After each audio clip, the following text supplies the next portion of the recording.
Hello guys, आज हम start करने वाले अपने बेसिक थर्ड सेमेस्टर मैथमेटिक्स हमारी बुक फर्स्ट का लास्ट चैप्टर। ये जो होने वाला है हमारा चैप्टर सब रिंग एंड आइडियल।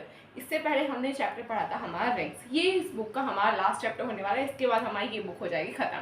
फिर हम करेंगे हमारी सेकेंड बुक स्टार्ट। ठीक है, अगर आप लोगों ने रिंग चैप्टर नहीं पढ़ा तो इस वीडियो को मत देखना क्योंकि कुछ समझ नहीं आएगा।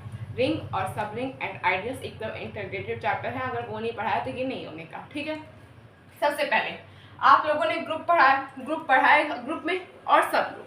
जो ग्रुप रिलेट हमारा जो सब ग्रुप होता है वो ग्रुप से रिलेटेड होता है। काफ़ी हद तक सिमिलैरिटीज जो है हमारी ये सब रिंग की हमारी रिंग से ही होगी। अगर आपको सब रिंग आता है तभी आप इसे समझ पाएंगे। अब देखो मैं सब रिंग बताती हूँ होता क्या है। अब आपके पास हमने क्या पढ़ा था, हमारे पास एक सेट होगा एस, इसके साथ दो बाइनरी ऑपरेशन होंगे। वो बाइनरी ऑपरेशन हमेशा फिक्स होंगे, जो कि एक होगा हमारा एडिशन और एक होगा हमारा मल्टीप्लिकेशन। अगर ये हमारी कौन कौन सी कंडीशन सेटिस्फाई करता है, कुछ कंडीशन सेटिस्फाई करता है तो हम इसे रिंग कह देते हैं। और कंडीशन काफी सारी, अभी इतना डीप में नहीं गए, पर हाँ उसके साथ एक और कंडीशन होल्ड करना चाहिए कि जो हमारा सेट एस है उसके अंदर हमारा एक ए एलिमेंट है और एक बी एलिमेंट है जो हमारे एस को बिलोंग करे। अगर ये होल्ड करता है A plus B belong to S और A into B belong to S तो हम इसे रिंग कहेंगे। उसी तरह से ये है हमारा सब रिंग। अब देखो हमारे पास सेट एस है और दो बाइनरी ऑपरेशन। जो हमारा सेट एस है उससे हमने एक सब रिंग लिया जी। हमने एक सब रिंग ले लिया यहाँ से, सब रिंग कह रही हूँ सबसेट लिया जी। अब ये जो सबसेट जी है यहाँ पे जिसे हमने सब ग्रुप में पढ़ा था यहाँ पे भी सेम बाइनरी ऑपरेशन लेना पड़ेगा हमें। सेम बाइनरी ऑपरेशन होगा एडिशन और मल्टीप्लिकेशन। अब जो हमारा यहाँ पे कंडीशन थी ए और बी की, अब मैंने कहा कि हमारे जी के अंदर सी और डी दो एलिमेंट है, सी और डी जो हमारे बिलोंग कर रहे हैं जी को। अब अगर ये दोनों क्या कंडीशन होल्ड करें, ए प्लस बी बिलोंग टू जी और A into B belong to जी, तब हम इसे कहेंगे रिंग। पर हाँ इसके साथ साथ जो हमारी रिंग की और कंडीशन थी चाहे मल्टीप्लिकेटिव, एसोसिएटिव, मल्टीप्लिकेटिव, कम्यूटेटिव, वो सब भी होल्ड करना चाहिए। इनवर्स, आइडेंटिटी, ये सब भी होल्ड करना चाहिए। ठीक है, अब हम हमारी डेफिनेशन से पढ़ेंगे तो चलिए चलते हैं। अब डेफिनेशन से देखेंगे क्या होगा। बात वही है, चाहे डेफिनेशन से पढ़ लो चाहे आप ये देख लो। Let R be R ring, हमारे पास एक रिंग हैगा है R, a non empty subset S of the set R, यानी कि हमारे पास एक सबसेट हैगा ए। आर का सबसेट क्या हैगा, आर का सबसेट है ए और वो जो ए है हमारा वो नॉन एम्प्टी सबसेट होगा, यानी कि ये बिल्कुल खाली नहीं होगा, नल नहीं होगा। Is said to be a subring of R if, इसे हम तभी कह सकते हैं सबरिंग आर का तब वो क्या क्या कंडीशन होल्ड करे। Is closed with respect to operation. आप लोगों ने ग्रुप में कंडीशन पढ़ी थी कि अगर हमारा ग्रुप जी है एक सेट है और बाइनरी ऑपरेशन स्टार है, अगर वो ए स्टार बी कंडीशन होल्ड करता है और वो जी को बिलोंग करे तो हम इसे क्लोजर प्रॉपर्टी कह देते हैं। कहते थे नहीं, अगर मैं कहूँ यहाँ पे जो हमारा ये रिंग है इसमें एक ए और एक बी एलिमेंट बिलोंग कर रहा है, यहाँ पे भी दो बाइनरी ऑपरेशन, और अगर मैं कहूँ ए प्लस बी बिलोंग कर रहा है जी को और ए इंटू बी बिलोंग कर रहा है जी को, तो बात तो वही है, बस कहने का तरीका ये रिंग में आ गया वो ग्रुप में था, बात तो सेम ही है। तो इसे हम कहेंगे क्लोजर प्रॉपर्टी। अगर ये क्लोजर प्रॉपर्टी होल्ड करता है किसके रेस्पेक्ट में, हमारे एडिशन और मल्टीप्लिकेशन के रेस्पेक्ट में, तब हम इसे कहेंगे कि ये जो है हमारा रिंग ये होगा हमारा subring. In R and S itself is a राइट फॉर दीज ऑपरेशन। ये जो एस है ये हमारा सभी ऑपरेशंस को फॉलो करेगा जो कि हमारे रिंग में होते हैं, तब हम इसे कहेंगे हमारा सब रिंग। तो आप इसे नोट कर लीजिए। Done done.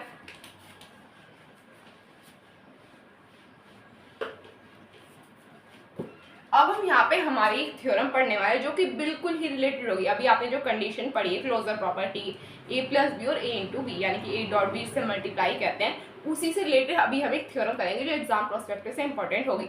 अब अगर आप ये सोच रहे हो कि भाई ये सब रिंग की डेफिनेशन इंपॉर्टेंट नहीं है, एग्जाम में बार बार बहुत बार पूछी गई है, कितनी बार गिन भी सकते इतनी बार पूछी गई, समझ जाओ तो ये कितनी इंपॉर्टेंट होगी। तो प्लीज सब रिंग की डेफिनेशन को इग्नोर करने की गलती मत करना। ठीक है, तो चलिए अब हम अपनी थ्योरम की तरफ चलते हैं।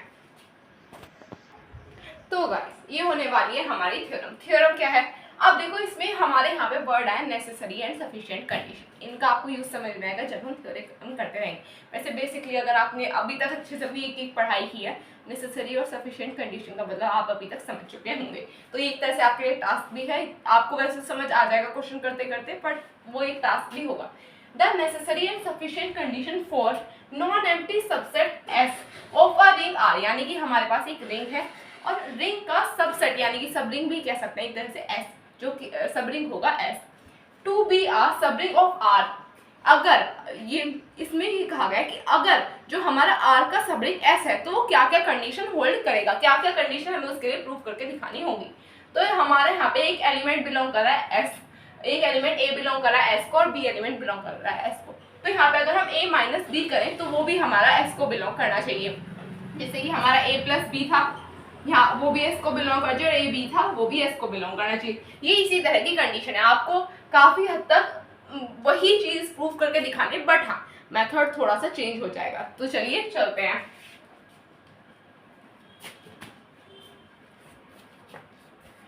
तो यहाँ पे लेट करते हैं, late S be a group, let S be a group, then अब हमने यहाँ पे लेट किया हमारा S को एक ग्रुप। तब मैंने कहा कि भाई मेरे S में एक एलिमेंट बिलोंग कर रहा है A और दूसरा एलिमेंट बिलोंग कर रहा है B।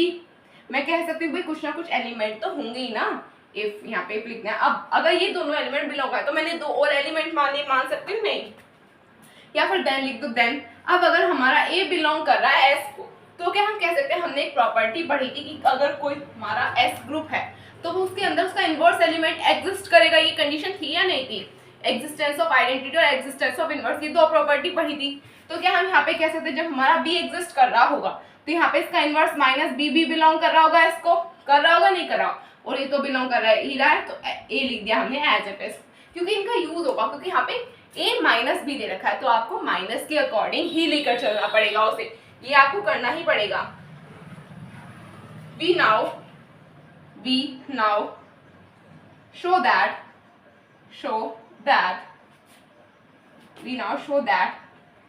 S is closed with respect to addition।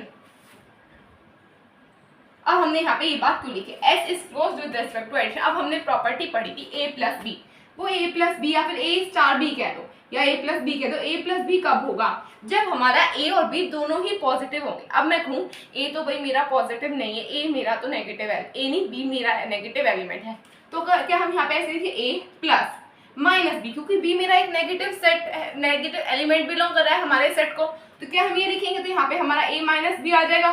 तो क्या हम इसे क्लोजर नहीं कहेंगे, आया तो ये a प्लस बी से ही है ना, तो हम इसे भी क्लोजर कहेंगे। तो इसी तरह से आपको इस कंडीशन को प्रूव करके दिखाना, क्योंकि यहाँ पे a प्लस बी नहीं दिया हुआ, अगर दे रखा होता तो काफी आसान हो जाता है, बट यहाँ पे a माइनस बी दिया हुआ है, तो आपको ये चीज यहाँ पे ध्यान रखनी पड़ेगी। ठीक है, आप इसे नोट कर लीजिए। डन।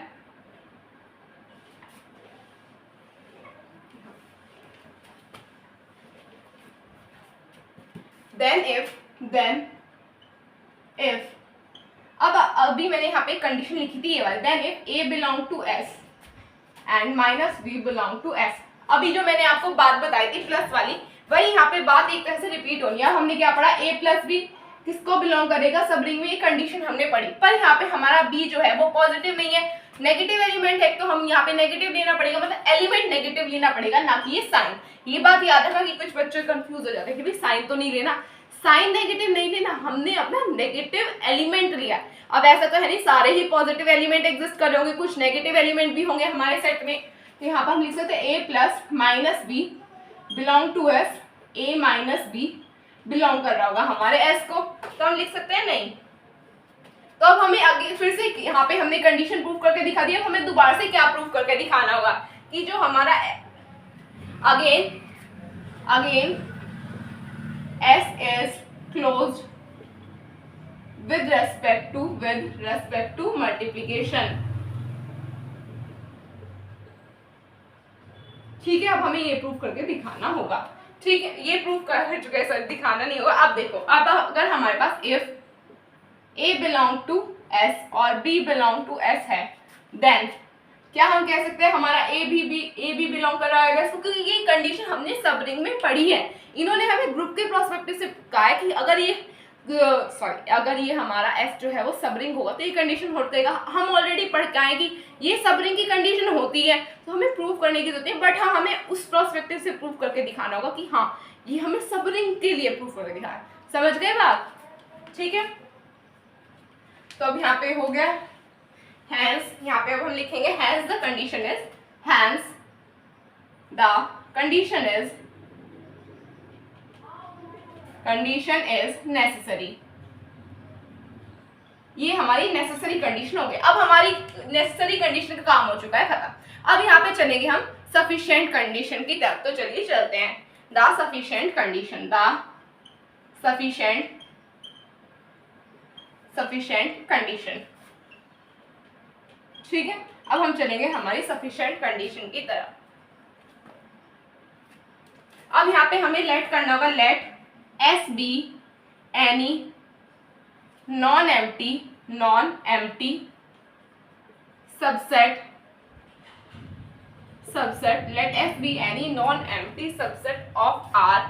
अब हमने लेट किया कि जो हमारा S है वो नॉन एम्प्टी सबसेट है किसका? R का। And the given condition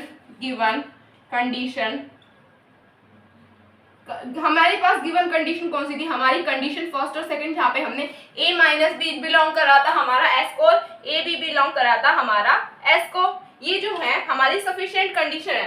then for, अभी आप इसे नोट कर लीजिए, फिर मैं आगे लिखती हूँ।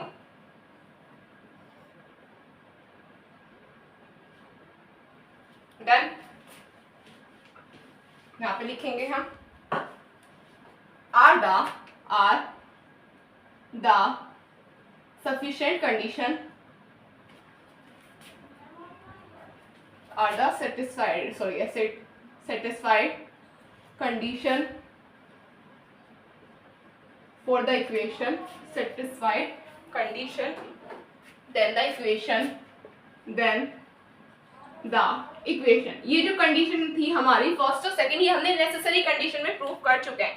अब हमने क्या करा है, यहाँ पे हमने लिया एक A एलिमेंट है जो हमारा किसको बिलोंग कर रहा है? S को बिलोंग कर रहा है।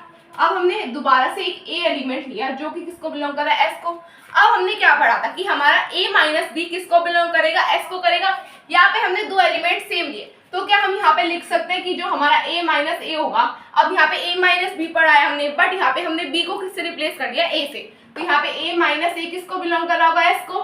कैंसिल होके 0 बिलोंग टू S। तो यहाँ पे हमारी क्या कंडीशन आ गई कि हमारा 0 भी किसको बिलोंग कर रहा होगा? S को बिलोंग कर रहा होगा। ठीक है, चलिए अब आगे चलते हैं। लेट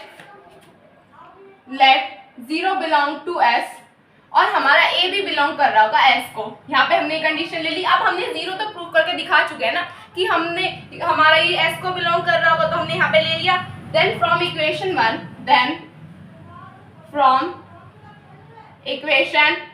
अब ये इक्वेशन 1 है क्या? आप लोगों के मन में डाउट होगा इक्वेशन 1 होगी क्या? यहाँ पे हमारा होगा A माइनस बी, हमने पढ़ा था।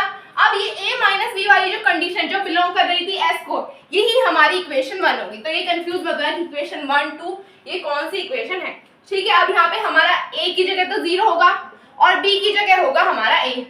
तो क्या ये हमारा S को बिलोंग कर रहा होगा? नहीं कर रहा होगा? कर रहा होगा।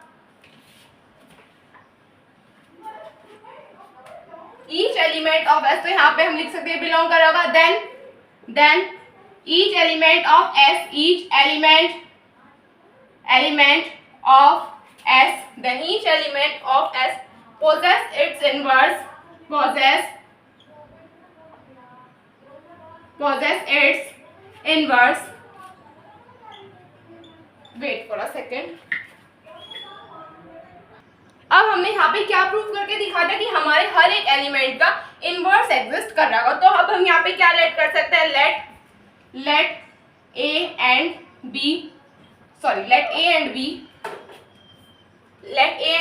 be any two element of S। अब हमने यहाँ पे हमारे दो एलिमेंट लेट कर लिए जो कि हमारे किसको बिलोंग कर रहे हैं? S को। तो क्या अब हम यहाँ पे कह सकते हैं कि हमारा जो एक एलिमेंट A है वो बिलोंग कर रहा होगा S को, जहाँ पे हमने पढ़ा कि हर एक एलिमेंट का इनवर्स एग्जिस्ट कर रहा है। तो यहाँ पे हम कह सकते हैं कि माइनस बी किसको बिलोंग कर रहा होगा? S को बिलोंग कर रहा होगा। कह सकते हैं। तब आगे क्या करेंगे, तो यहाँ पे ऐसे नोट कर लीजिए। डन।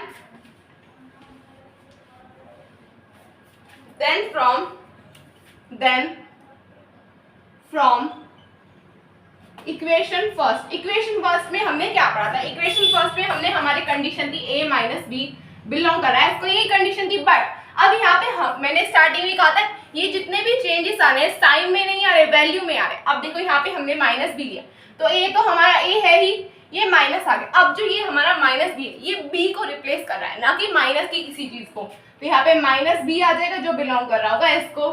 तो क्या हम यहाँ से कह सकते हैं a प्लस बी किसको बिलोंग कर रहा होगा, s को कर रहा होगा, कह सकते हैं। तो हम यहाँ पे कह सकते हैं कि s जो होगा वो हमारा क्लोजर प्रॉपर्टी सेटिस्फाई कर रहा होगा, hence s is closed with respect to addition.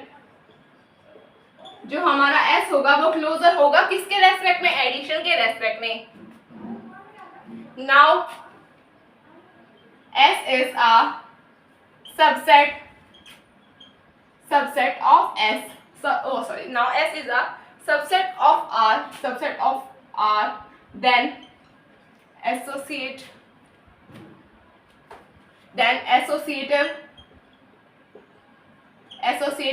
and commutative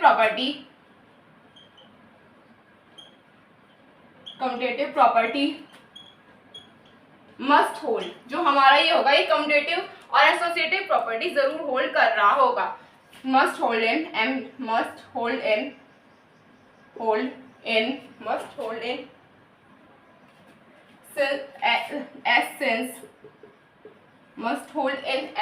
since they held in R जब तक ये हमारे R में होगा। ठीक है, यहाँ पे आप अपना ये थोड़ा सा राइटिंग का देख लेना, सिंस आर। ठीक है, अब आगे चलते हैं।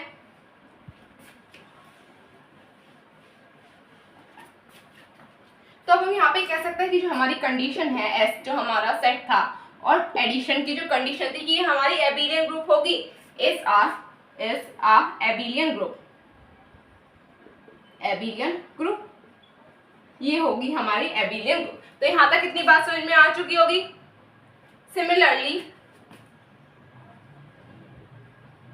Similarly, equation 1 is closed with respect to addition. ये हमारी equation 1 यहाँ पे हो चुकी है प्रूफ, एडिशन। तो अभी आप इसे नोट कर लीजिए। Then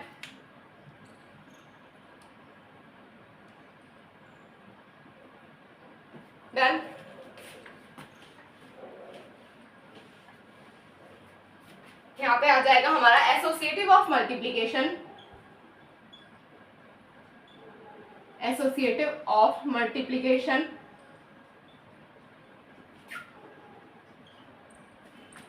and distributive of multiplication. Distributive of multiplication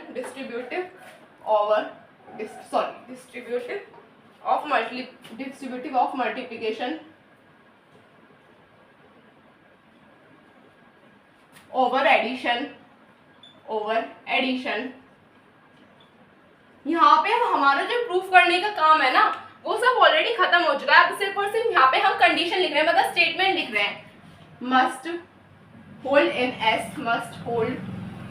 in S, ये सारी कंडीशन होल्ड हो रही होगी हमारी एस में। since they held in R,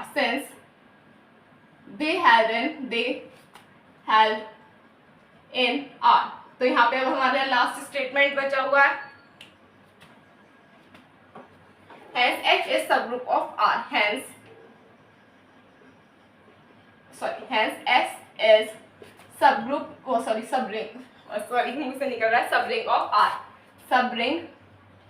of R।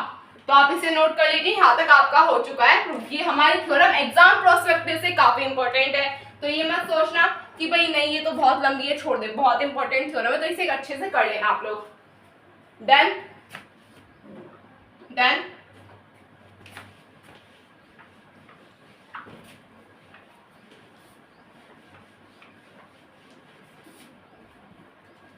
तो बस गाइस आज के लिए इतना ही। अगर आपको मेरी वीडियो अच्छी लगी तो चैनल को सब्सक्राइब कीजिए, वीडियो को लाइक कीजिए, अपने फ्रेंड्स में शेयर कीजिए। तब तक के लिए टेक केयर, बाय बाय।